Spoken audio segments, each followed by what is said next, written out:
दोस्तों ये बात 30 अक्टूबर 1984 की इंदिरा गांधी की हत्या के ठीक एक दिन पहले इंदिरा गांधी उड़ीसा के भुवनेश्वर में रैली कर रही थी।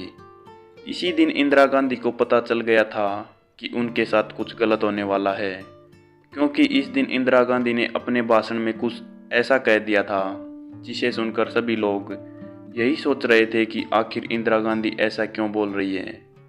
भाषण के बीच उन्होंने लिखा हुआ बोलने की बजाय दूसरी बातें बोलना शुरू कर दी।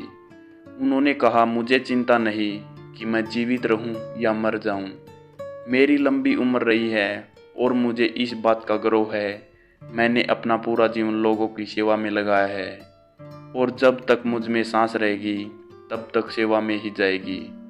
और जब मेरी जान जाएगी तो मैं कह सकती हूँ कि एक एक खून का मेरा जो कतरा है वो भारत को जीवित करेगा।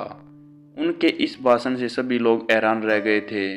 खुद उनकी पार्टी के लोग भी यह नहीं समझ पाए थे कि आखिर इंदिरा गांधी ऐसा क्यों बोल रही है। इसके बाद आती है अगले दिन की वो खूनी सुबह।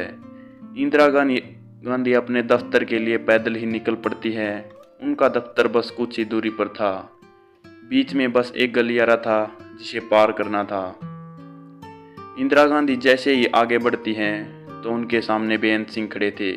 उन्होंने जैसे ही बेअंत सिंह को देखा उन्हें लगा सरदार जी नमस्ते करने वाले हैं। बेअंत ने नमस्ते की जगह सीधे अपनी बंदूक इंदिरा गांधी पर तान दी। इंदिरा गांधी ने जोर से कहा, ये क्या कर रहे हो? लेकिन तब तक पलक झपकते ही बेअंत सिंह ने 5 गोलियां इंदिरा गांधी को मार दी।